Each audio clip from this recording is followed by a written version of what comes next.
Welcome to Peter and Ruffy's Football Show here on STV2. The main talking points on tonight's programme. Kenny Miller's agent blasts Pedro Caixinha.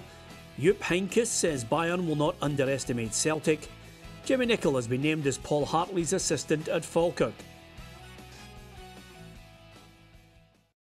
Just a few of the topics we'll be discussing. Lots to discuss on the programme tonight. Champions League will be our main focus as well. Alan Ruff is alongside me, Peter Martin. I'm delighted to say it's Tuesday. It's not his usual day, but we're still delighted to have him here with us. Gordon Smith joins us as our Bootroom guest.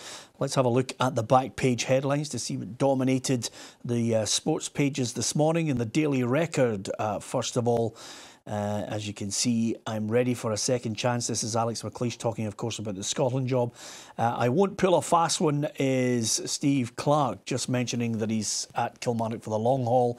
And no fear, according to Patrick Roberts, there for Celtic playing in Germany against Bayern Munich. And there's a little sidebar of 38,000 Rangers fans for the semi-final against Motherwell. In the Sun, it's Joshua Kimmich from Bayern saying that after the game, Celtic's desire or dream of second place will be killed off. And also some similar stories there with regards to Steve Clarke and Alex McLeish.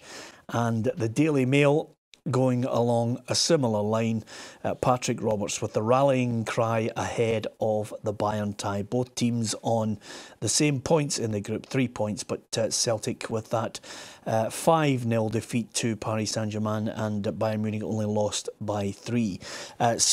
Lots to talk about there. With regards to Bayern Munich against Celtic, well, Celtic trained before flying out to Germany, and I think the big news, Ruffy, no Jozo Simonovic in the side. He didn't travel to Germany, so they're going to have to, juggle that back line once more. Yeah, it's a problem. I think get into any game of this magnitude, you want your best 4 available. He has been particularly good this year when he's been fit. So yeah, it needs a reshuffle. We all second-guessed Brendan Rodgers the last time, and we got it wrong. We all thought it was an immediate Lustig just tucking in with the young boy out there. It remains to be seen what he does. He's kept it very close to his chest. We all thought Simonovic was fit, so we'll have to wait and see who it's going to be. Yeah, but Brendan Rodgers will speak to the assembled members of the press a little, probably next couple of minutes, I would imagine, after they get the training at the Allianz Arena. As far as earlier today, Bayern Munich were training first and foremost ahead of the tie, and they've got a new manager in place. I think it's his 4th time in charge of Bayern Munich. He has delivered the Champions League for them before, and then he was sacked actually probably a couple of days later, because that's the German way. You get rewarded with success at Real Madrid and Bayern Munich by getting the bullet every now and then. So Jupp Heynckes is the man in charge there. And his quote from the press conference earlier this afternoon: Celtic are a very aggressive team that have won their league 6 times in a row. They drew twice in the Champions League last season with Borussia Mönchengladbach and Manchester City. That's the Champions League. There are no easy games. And after the 5-0 win for Bayern Munich at the weekend in the Bundesliga, I think a number of the Bayern players have been out, singing the praises of Jupp Heynckes, because he's got them back to playing the style that they're used to. Yes, I think that is a factor, because they were not having a great season. You have to say that, because Bayern have been controlling German football for quite some time now. At the moment, they're sitting in 2nd spot in the league. They're below Dortmund, and that's unlike them, because normally Bayern, as I say, the last season they won the league by 15 points, and it's a tough league as it is, but they've got a good team. They've got a lot of good players, but they need a new manager. A change was required, and we see that a lot of times. Teams react to a new manager coming in. We've seen it already in Scotland in the last few weeks, and that's what's happening now. Anderlecht are the same, who are in Celtic's group too. They had managerial problems. They've made a change, and then all of a sudden they won their games in the last 2 games, and they've moved up the league in Belgium as well, not the 3rd spot level with some other teams. So it's going to be a tough one for Celtic, no doubt, because I say Bayern, and before, when the draw was made at first, you'd have said Celtic have no chance against Bayern in either game, but it depends if they put in a performance like they did in Anderlecht, they might give Bayern a tough game, but you would still fancy Bayern was going to win this game because of the level of player they've got. Yeah, just picking up on that, here's where they stand in the Bundesliga. Quite an unusual position at the moment, but it's tight in there, even with the troubles they've had with Carlo Ancelotti. I don't think they can actually stomach maybe being in a winning position, a 2-goal advantage, and then drawing in certain games. And there was unrest in the background with certain players, so they find themselves just a couple of points behind Borussia Dortmund. They've got no Manuel Neuer, Ribery's out, Javi Martinez is out as well. So we've had a look, Ruffy, at the probable lineup for Bayern Munich for tomorrow night's game, and I'm sure the Celtic players will be delighted to know that Arturo Vidal is fit, has trained, looked okay. Heynckes was happy with the way he trained. The back four seems to be picking itself at the moment because of that big win at the weekend. You know, the only debate is whether Vidal comes in. It could be the Frenchman Kingsley Coman who comes in his place if he doesn't decide to opt for him. And then, of course, look at that front three. Yeah, well, I don't think the back four will have much to problem with Lee Griffiths. I think the rest, they're all quite experienced in international level. Yeah, you're right. They three will cause you problems if you don't defend properly.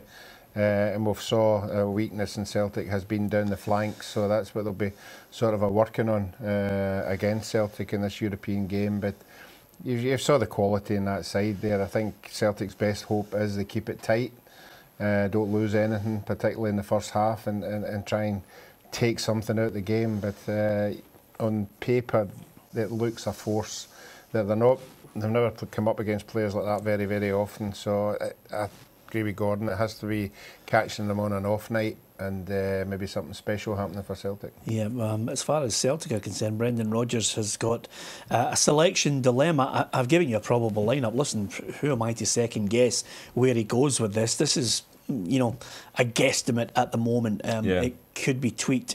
But with the loss of Szymanowicz, he might be looking for height in there, and Lustig's got a bit of it to complement Boyata. Gamboa played okay at the weekend in the 1-0 win over Dundee. I mean, I've put Nicham and Rogic in there with the familiar wing and Griffiths up there on his own. The reason why I just wonder if he'll take the risk with both Brown and Armstrong in this type of game. Yeah, there's possibility of that. It'll be Armstrong or Rogic, really. But if one of them's, if Armstrong's not fully fit, it'll be Rogic in there. But he'll want Brown in there, and he'll play Brown and Nicham together. I think it's a holding pair. And then whoever else comes in there will be the person that's got to go and support the front. And the two wide players will have a job to do to come back and defend. I mean, Lamb doesn't play anymore for Bayern, and that's been a big loss for them, as he was for Germany too. He's an outstanding player, controlled a lot of things, but they've still got a lot of talent there. And the big problem I see for Celtic is the centre of defence. Depending who they play there, that is the key area, because they're up against top quality strikers. Müller not as much as Lewandowski. Lewandowski is a real goal scorer. I mean, he's very hard to stop. You couldn't put Beaton in there, Gordon. Surely not. No, I would think it's Beaton. There'll be certain games. The only thing I might say is, depending on what he does, he might decide to go with 3 centre backs and play a back 5 because it's a tough away game. So he might just decide, I'll play that way. So if he plays that way, I think Beaton would then be in. But when you think about the point, Ruffy, of Beaton caught napping, as many a defender would against Paris Saint-Germain, but picking up runners. I mean, the movement of the front three alone, I haven't even mentioned the midfield yet, but the movement of the front three of Bayern, you know, would have him, you know, always looking over his shoulder. Yeah, forget about Bayern. He caught napping against Dundee 3 times on Saturday, you know, and just by not being aware of players round about him, and gave Dundee a couple of chances that they should have taken. But obviously, quality players, Lewandowski is going to be up there with a lot of movement. You know, he just drifts into the box, and if you don't keep an eye on him, who will cause you problems, because that's the way he plays the game. And as Peter said, the quality of the midfield as well, you can't rule that out. The players that they have in there, I know Celtic, that's a Celtic strong area, to be fair, but the players at Bayern in there as well are good top class players. So it's going to be a hard shift, because what they have to do then, from Celtic's point of view, is to try and cut down the service to the front players, and so they don't get the same opportunity, because without having their main centre backs, that their normal back 4, they're going to be more vulnerable because of that, Peter. Here's the odds on Bayern winning. and a draw and an away win, 22-1, and at home, well, you know, red hot favourites. 11-1 Dembele if he was playing, Lewandowski at 15-8, Griffiths at 9-1, and Muller at 4-1. So I've got to get your predictions. Ruffy. I think the 1-10 is a bit ridiculous, and I think it's okay. Maybe 1-3, 1-4. I think 1-10 is a bit much, but I think it depends whether Brendan Rodgers gets his tactics right. You know. Okay, let's just say Brendan Rodgers gets his tactics right. Give me a scoreline, well, Ruffy. if they come away and it's 2-0 against them, that'd be a good result, I think. Yeah, I can't see anything. Yeah, I can't see anything other than a Bayern win. I really can't. I think Celtic were always looking to be challenging for third spot in this group. Yeah, absolutely. It's great to have you back, Gordon, because he has fudged it over the last 48 hours, believe me. Yeah. So I think we're all agreed it could be a long night for Celtic. We've all predicted 2 or 3-0 for Bayern. Listen, Brendan Rodgers could surprise us all with that Celtic side away from home. What do you think? We're going to look at some of the other headlines next.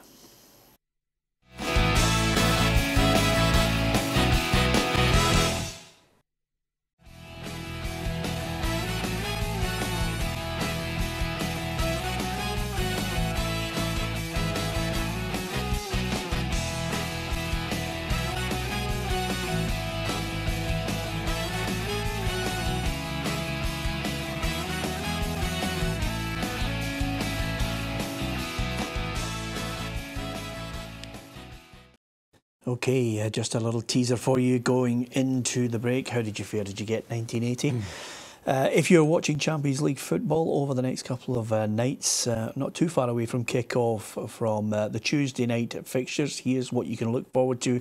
There's no doubt the most mouth-watering of the games. I think Man City against Napoli could be an absolute cracker in Group F.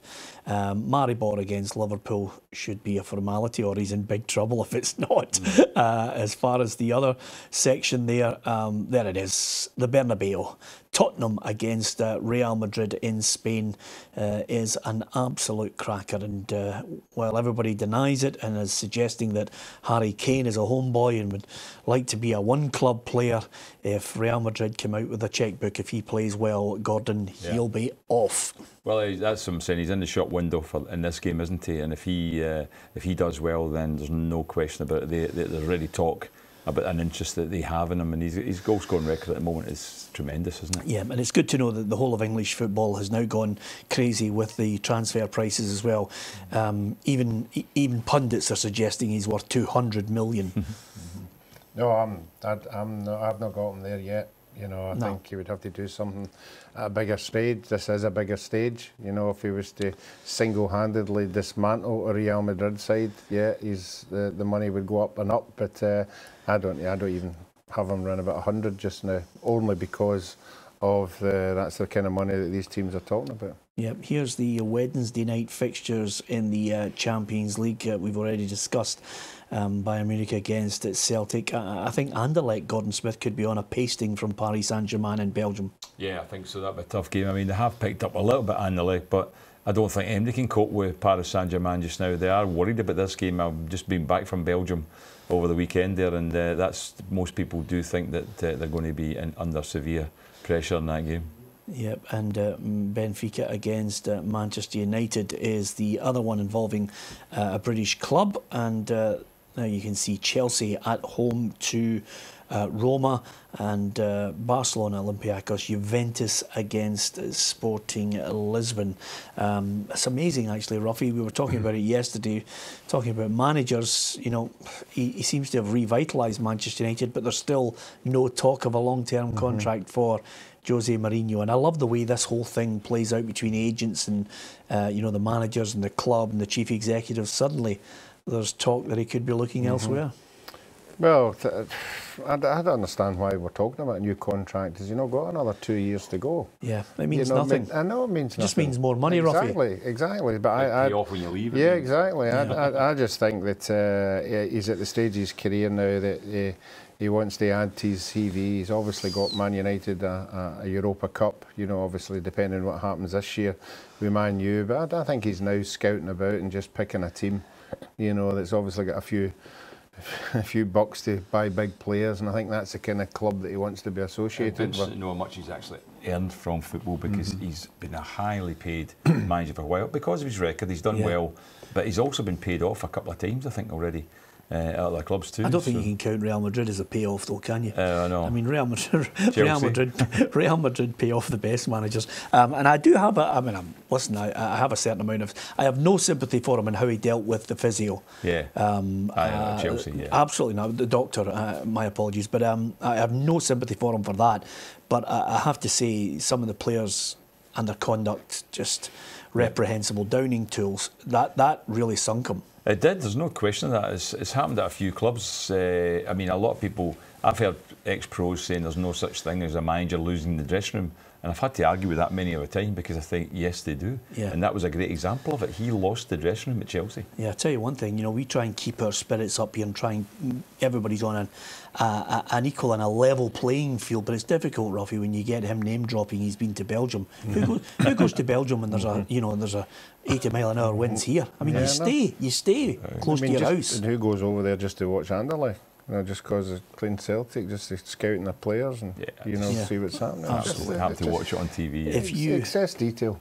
Absolutely. I mean, listen. Is that what you want? I thought you not paying for me. We had to pay for you to go there. It was a scouting mission for us, so that we knew where Anderlecht played. So let's switch our attention to domestic issues. Of course, the referees have been confirmed for the Betfred League Cup semi-finals this weekend. Hibernian against Celtic on the Saturday. It's a 12:15 kick-off, and then on the Sunday, it's Rangers against Motherwell. Rangers with 38,000 fans set to be at Hampden. They really have backed the team there, snapping up the tickets. Could be an absolute cracker. Kevin Clancy will take charge of Hibernian against Celtic. Douglas Ross, Frank Connor and Craig Thompson's the fourth official for that one. Rangers Motherwell, Steve McLean, he'll referee that one with Graham Stewart, Stuart Stevenson, and Alan Muir is the fourth official for that one. So I don't like to make too much of the referees. They're in there, they're experienced now, they can get on with it. And we haven't actually been talking too much about referees over the last few weeks. No, it's true. Haven't been made. There's been one or two controversial decisions. There always will be, and that's the thing. You never get a situation where there's not an incident in a game that isn't, controversial in terms of, it wasn't quite right, this. But there have been a couple of incidents this year that I was quite surprised. I've never been picked up on, that players getting penalty kicks, and it was quite obviously shown later on that they weren't fouled really. They made the most of it, basically, like diving is the word that's used. But I think that they haven't been pulled up for that. I've seen quite a few, and I thought that was what the whole issue was to be about, was to actually say if the referee was conned, then there has to be retrospective punishment. Yeah, okay. What do you make of your old side, Kilmarnock? I think Steve Clark's a major coup for them. You? Very good. I think it's a very good appointment, no doubt about it. The guy, the level he's been at, the knowledge he's got in the game, and I think he'll bring a lot. He must have a lot of contacts as well down in England if they need to get players in obviously for loan deals or whatever. But he's also a very, very experienced guy, and he's an Ayrshire man. Salkits. I played with, I think it's his uncle. Paul Clark played at Kilmarnock at the same time as I was there, centre half.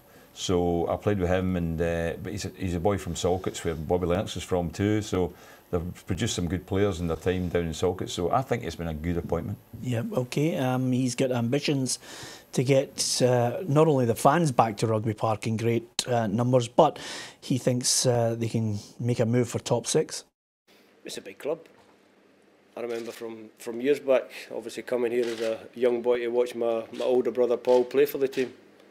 It was a team that's always competitive in the top flight in Scotland.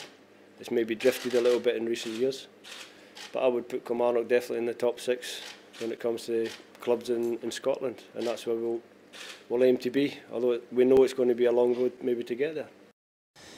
He feels that maybe he didn't get the credit he deserved down south. Do you feel that, Ruffy?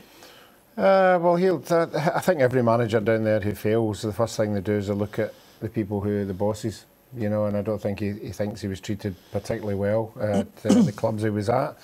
And that's not the first time that's happened. We've seen numerous managers down there doing reasonably well, and all of a sudden it's cut short. And they're the ones that are in the know. They're the ones that know why they think it happened. But I think at Kilmarnock, I think he'll get an extended run. And as Gordon said, it'll be interesting to see what kind of players he attracts, because I think Kilmarnock's at the stage now that they went through it, bringing up like 8, 9 players for England, and then they all went away, and then Lee McCulloch came in and he brought in another 7 or 8 or 9. I think he's at the stage now he needs to get at least 11 or 12 players who are going to be there for 2 or 3 years, and I think that's how the supporters will start to come back, when they recognise, you know, a mixture of youth and experience, because they have got a lot of young players. They had 2 or 3 years ago lots of young players breaking through and playing in the first team, and a lot of them sort of drifted away for whatever reason, but they've got another batch through now, so it'll be interesting to see many of them get in the team. I'd forgotten he was Paul's brother. There was another Clark at the club as well, Jimmy Clark, played, and I think he was an uncle sort of thing, but he was Paul's brother, he was a teammate of mine, a good centre half too. So obviously he had a record of going to see Kilmarnock in his time when he was a kid. Yeah, and of course, as Gordon highlighted, and Ruffy was talking about there, Steve Clark highlighted an impressive CV and why he feels just slightly miffed at some of the chief executives and chairmen at previous clubs he managed. I've got to be honest, I feel that I've not really had the credit I deserve for the manager job I did at West Bromwich Albion. Took them to the highest ever finish in the Premier League, was quite good. The following season, for reasons unbeknown to me, they decided to make a quick change, which I didn't think was fair. I also took Reading to their first FA Cup semi-final in a really long time, and was also supposed to be a project where we were going to try and build something. But people lose patience very quickly these days. Yeah, I think he summed it up. They do lose patience very quickly when they should show a bit of faith there, Ruffy. Good to know he hasn't let it go. No, it's quite right. No, it's quite right. I mean, obviously, there's not a lot of clubs have got football people running clubs, you know, and I think from players like him, that's the thing that will annoy him most, that it's not a football guy who's making a decision, it's somebody, just an owner of a club, you know, and they've got the right to make a decision if they want, but he'll see it from a footballing side rather than a business side. Yeah, briefly, you think he can get them top 6? No. What? No. He will eventually, yeah, definitely. This season? Might be harder this season, but I think he'll get them up the table, no doubt. Okay, look at Ruffy shaking his head there. So that's Ruffy. That's Ruffy's way of saying doesn't matter about your previous CV. You're not getting them top 6. So it's up to you, Stevie. The ball's in your court. See what you can do to upset Ruffy. After the break, we're going to talk about the assistant Jimmy Nicholl back in football domestically.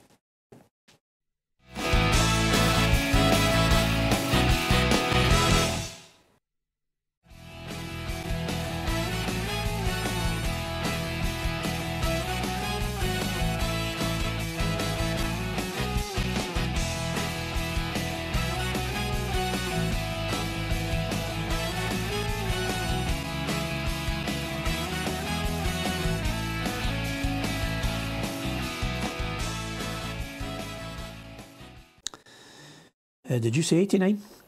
Yeah, got that one right. Yeah. Yeah. Okay, I'm looking at you and just waiting to see if you start laughing. I should have known there was Jurgen Klinsmann in the back there. Of course, he was part of 3 German players in that side. I wonder if you can name the other 2 that were in that Inter Milan side at that particular year. Did you show us the photo again? No, I can't show you the photograph, Rafi. Was Matthias in it? Lothar Matthias. The other one's a good one if you can get it. What position? I'm not going to tell you that. He scored a very, very famous goal. There you are. Got me there. No. Andres Bremer. Oh, Bremer, yeah. Scored the winning goal in the World Cup final. He's one of the few players that have scored in 2 World Cup finals. He's actually scored in 2 finals. Yeah. Yep. That's great. Write that down, Ruffy, will you? Okay. Did he tell you that personally? Yeah, he told him in German. No, I think I got it wrong. I don't think it was him. Yeah. So he didn't. Nope. Did he not? No, I don't think he did. No, it wasn't Bremer. He scored in 1 final. Yeah. 1 final. Yeah. Don't worry if you get things wrong, Gordon. It's just I'm quite happy to admit it. To err is human. Listen, Jimmy Nicholl, what do you make of that, Ruffy? Because quite simply, Paul Hartley was looking for an assistant. He had Jerry McCabe before.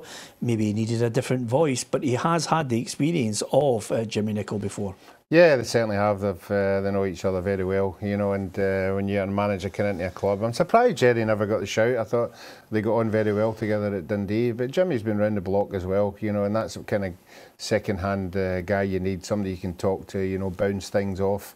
But yeah, I think Jimmy's good. Jimmy's good crack. Yeah, I was quite surprised by it. I did think it was going to be Jerry. Okay, yeah. But I think, you know, obviously Paul Hartley just thinks he's bringing in a guy who has also got great experience, which he has. I mean, he's been a number one, Jimmy Nicholl, on a number of occasions, and I think he's remaining as the assistant of the Northern Ireland team as well. So he's going to have the two roles to do. So he's got a great experience, and it's good to see him back in the game too. Well, sometimes you need a kind of a yin and a yang, you know, in a dressing room. You need somebody who is bubbly. You know, Jimmy's that. He's got great stories. He's got that good man management, and he brings out the best in players. It makes it a good environment to work in. He's also a good coach as well, which will help Paul enormously. And Paul has, you know, the opposite to complement that. He's good knowledge, but not funny. Yeah. Well, that's what I'm saying. You need somebody like that. You watch this programme. You need somebody in the dressing room like that, you know, who can bounce off the players and have the one-to-ones and all that. From my point of view, I'm glad that he's doing the Falkirk job and the Northern Ireland job as well, because that means he won't have any time to play golf.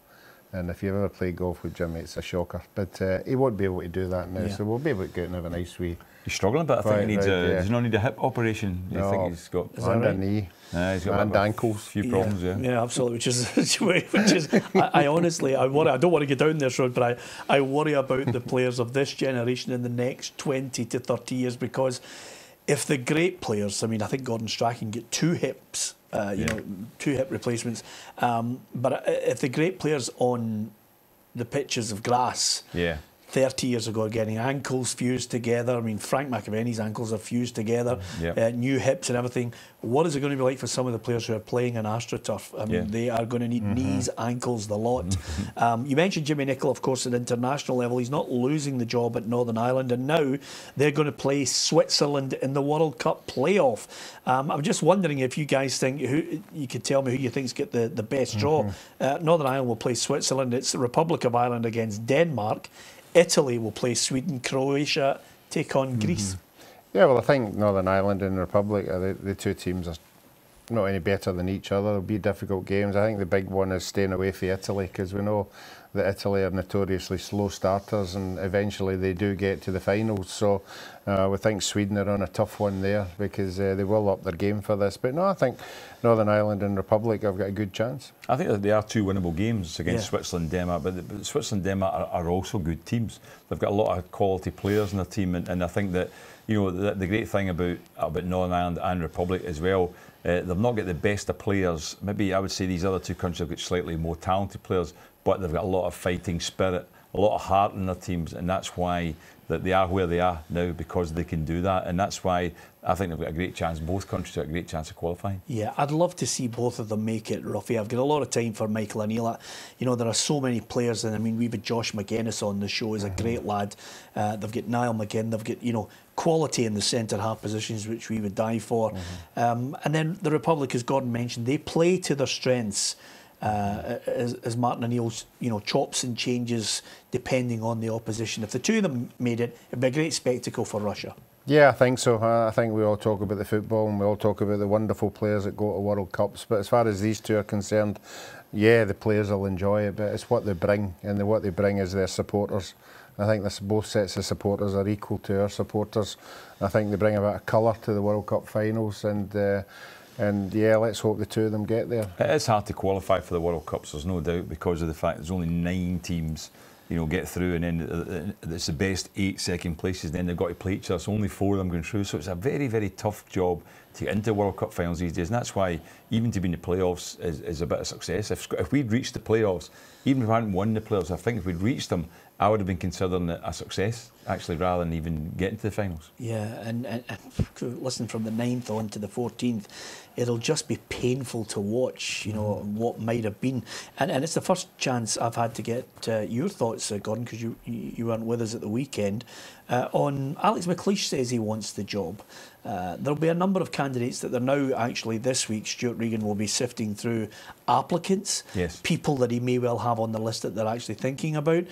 And then someone might come out of left field. What about Alex McLeish saying he wants it? Well, I think I would say he's a strong candidate as far as I'm concerned. Two things make him that is the football experience he's had even at international level. He's been the manager there and he got us one of our best ever results when we won in France, and he was in charge then, and that was the highest place Scotland had been in the FIFA rankings, and all that time was when we won that game that night. So he was so unlucky that we actually went out of that tournament. So I think with that experience, then having been down in England as well, managed at a high level, and he's also been an Old Firm manager, which is a tough gig. I think MD, who's managed Old Firm, would find it a bit more comfortable to even manage a Scotland team. Gordon Strachan had that experience, and I think like George Burley and Craig Levine found it tough to manage Scotland because they'd never been up at that level before. So I think Alec McLeish is a strong candidate. Ruffy, should we be snobby about this and uppity about the fact that he left and used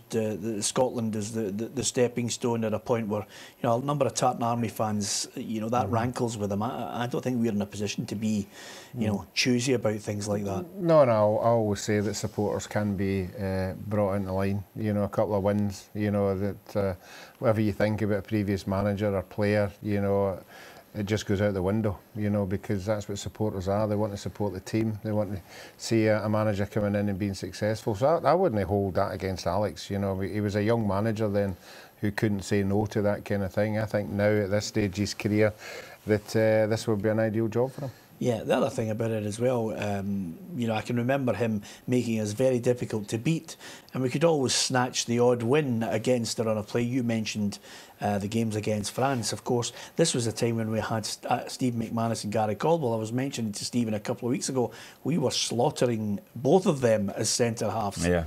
Oh, I know, it's unbelievable that they were getting a hard time, and yet nowadays we'd be delighted with two centre-backs like that, because it's been a problem position for Scotland. But I think, as I say, you know, he did well. Alec McLeish, he took over from Walter Smith.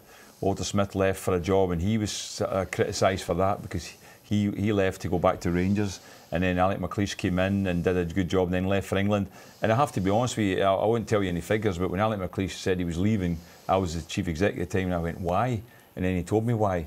He just named told me the salary he was going to be getting down in England, and I realised at that moment why he was leaving, because it was a big difference. Can I just ask massive you, difference on that point, do you think that the SFA, we've already talked about, you know, a headline of Stuart Regan looking for some kind of funding from someone to really push the board up as far as the salary is concerned, do you think we need to push the board out to pay, you know, a substantial amount of money to get someone top drawer? Yeah, it depends who you're after, because there's no doubt about it. When I was there and we were looking, and I developed different lists of people we were trying to get. What's the price? Is it 300 to half a million? More, yeah, that's roughly in the area it's in. But there was a certain criteria of people who we thought we'd go for, and we realised we'd no chance of getting them because they're in top jobs down in England. No chance of getting them up because of the money that's there. Yeah. They won't leave for an international job for the low amount. Now, Stuart Regan's saying about getting, because other countries have done it. Ireland have done it. Yeah. I think both Northern and Southern Ireland have done it. They've had money paid by outside independent investors to fund a large salary. In some cases you might need it, but I think, like if Alec McLeish was coming in or something like that, who is a big candidate, or maybe even David Moyes, I'm not sure you would need that, because they're Scottish and they're both out of work. Yeah. And I think they would be. Do you think they might come cheaper? They might not cheaper, but for the actual money we've got. Right. Yeah. Let me ask you this before we hit the break, and I'll give you 25 seconds to nail it. If you were back as the chief executive again, who would you like to see as the manager of Scotland? Well, I think I would put it down to 4 people, and I would have discussions with them at the moment. I think it's David Moyes, Alec McLeish. And I think Paul Lambert comes into the category, and maybe even Malky Mackay if he was like looking to do it, because they might have the two jobs merged. Who would you pick? Of the 4 of them, probably Alec McLeish first. Yep. Okay. Everybody's got an opinion. We will talk more football after this quick break.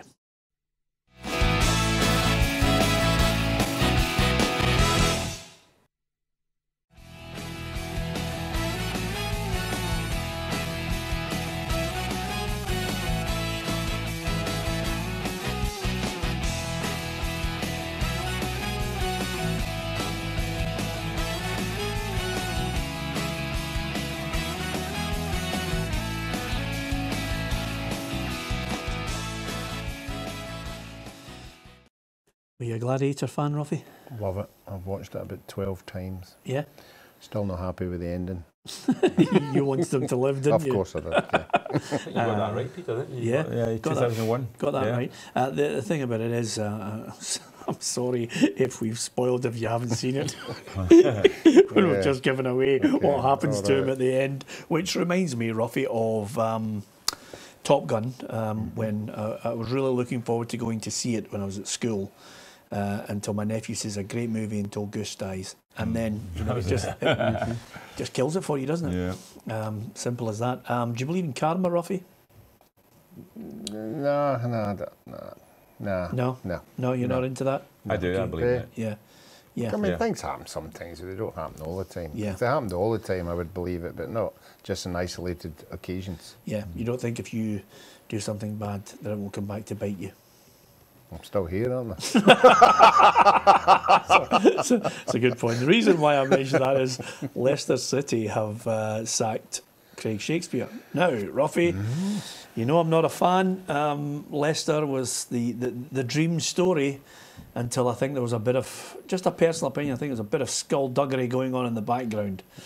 So suddenly Leicester have sacked the assistant who became the manager. Yeah, well, I don't think he was a powerful enough manager anyway. You know, he came from a coaching background, and I think when you get into the Premier League, to hang on to a job, you have to have a bit of a CV about you, you know, that gives you a wee bit of time. Unfortunately, he didn't have that, but it's strange when they decide to sack people, isn't it? Yeah. You know, you get a draw, and then you call you in the next day and say you're sacked. It's an interesting story, but maybe Shakespeare will write a play about it, and we can all see that. Yeah, you know, there are times when it's painful to have you back, and this is actually one of them. But I'll tell you one thing. What would it be called? Play. No, don't go there, Ruffy. But what I would say is this. You know, I think they were talking about a movie with the Jamie Vardy, and you know, as the main character with there that. You know, the drama of winning the league against all odds, but it's a tremendous story with a subplot now. When you look over the 3 years, though, isn't it? It's got everything in it. The whole thing is an amazing story in terms of everything that went on. Yeah.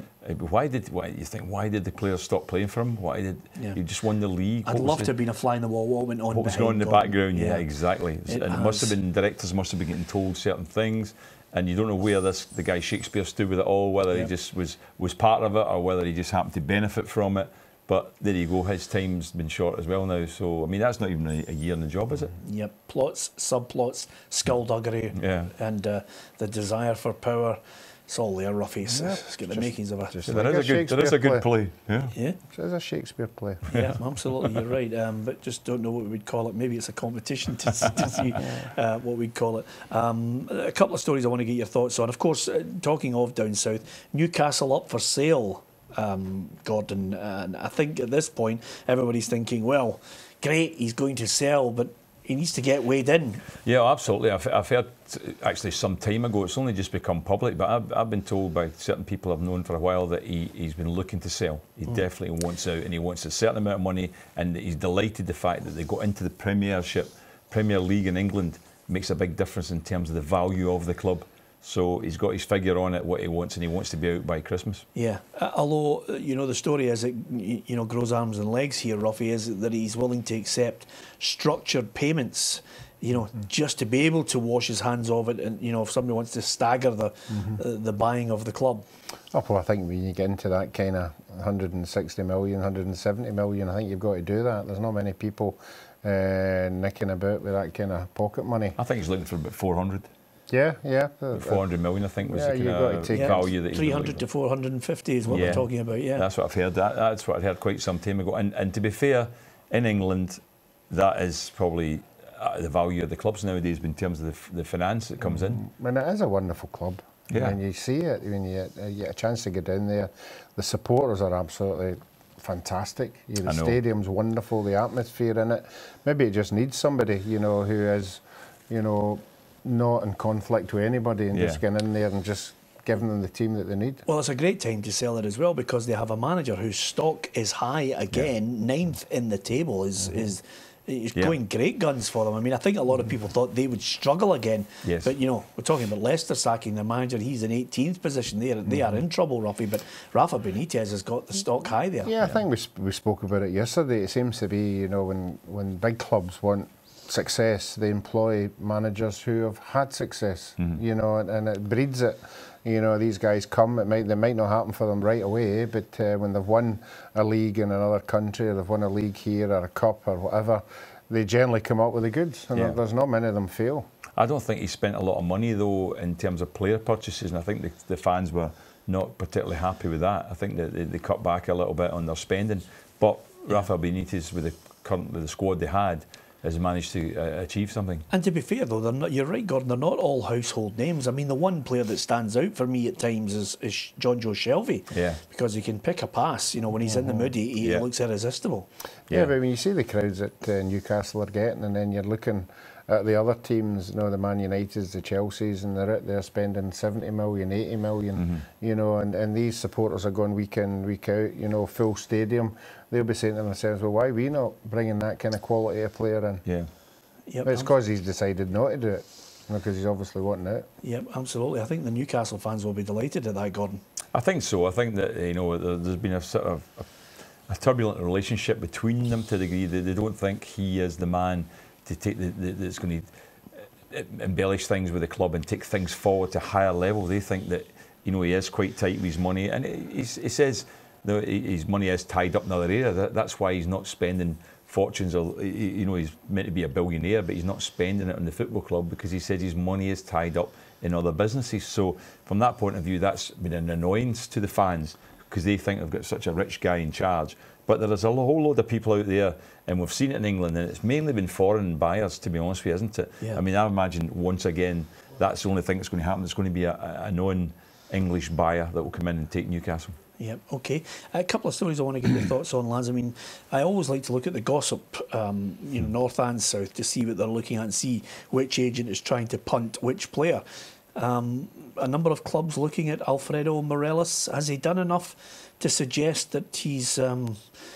has he done enough to suggest he's a Premier League player in England? Not for me yet. I think he's done well, though. I think he has fitted in pretty well, but I think if you're judging him, you look at certain aspects of his game, and some of them are very good. Championship player? I would say a championship potential more than anything else. But you know, he stopped scoring the last few weeks. But I think Rangers are playing well as a team now. They've developed a lot. I'll give them credit for that. In the last few games, they've been better, and he is maybe not scoring the goals, but he's still a player that causes problems with his movement, running a bit of pace, all that sort of thing. So I think that if I was a club, I'd be looking at him over a longer period, though. I wouldn't be judging him so far. Yeah, I think so as well. I think he's, of all the players I've signed today, I think he's been the best. He has stopped scoring goals recently, but that's what happens to strikers. He's got a big game coming up next weekend. I wouldn't bet that he would be the one that maybe get a goal in that game, but certainly not an English Premiership player for me. Yeah, if he hits 25, 30 this season, you wouldn't bet against him doing that, no. Gordon. That might get the top end of the Championship interested. Definitely, if he does that, especially when they consider, you know, it would follow on from his season he had in Finland, where he was actually a tremendous goal scorer for HJK Helsinki. So if he can continue that and score goals, I say it's dried up a bit now, but a lot of strikers are like that. They have a little run and then they go off for a few games, then back. But he's still playing reasonably well, and I think that a Championship club could be interested. And your best place to assess this one, a number of clubs, Aston Villa, another one linked with Joe Lewis of Aberdeen. Do you rate him, Ruffy? Yeah, I do. I think he's been fantastic for Aberdeen, and I hope that isn't the case, because the last time Aberdeen had a decent goalkeeper and Liverpool took him back again, their challenge fell to bits. I think he's been a big player for him. I think Derek's already identified that. He has got everything that you need down in England. He's got the height. He's had a great season. He's one bad game, but I mean everybody's going to have that. The Motherwell game, Motherwell game in a way. You're not going to. The cup game was his worst, wasn't it? But you're not going to hold that against him. I mean, he had a fantastic couple of saves. to be fair, Gordon, I mean, everybody has a bad game. We haven't held it against Ruffy for some of the bad games he's had. The thing about being a goalkeeper as well, if you have a bad game, it's more noticeable than anybody else, isn't it? You know, because you're actually costing goals if you're having a bad game. And he had such a bad night that night. But since then, I'm not sure. I don't think Aberdeen have lost a goal since that night. Here's Ruffy's saving line. Here's his saving line. You didn't get a chance to see the goalkeeper that Glasgow City played against last week, did you? Oh, no, from Kazakert. So I must show you that. I've got to show you the goals that she lost. It was unbelievable. Leanne Crichton still can't get over it. Yeah. Just before we finish, our thoughts and condolences to Terry Butcher and his family for the tragic loss of his son. It's a difficult time for the family, and Terry, an absolute legend at Rangers and for England as well. Our thoughts with him. Thanks to Ruffy and to Gordon Smith for joining us on the programme. Barry Ferguson will be in the chair as our boot room guest as ever tomorrow. We'll have a little look further ahead to the Champions League matches between Bayern Munich and Celtic and all the other breaking news. 7:30 STV2. I'll dedicate this show to my old mate Jerry, who sadly passed away as well. Great tall stories from him and always a laugh in his company. From everyone here, thanks for watching. Good night.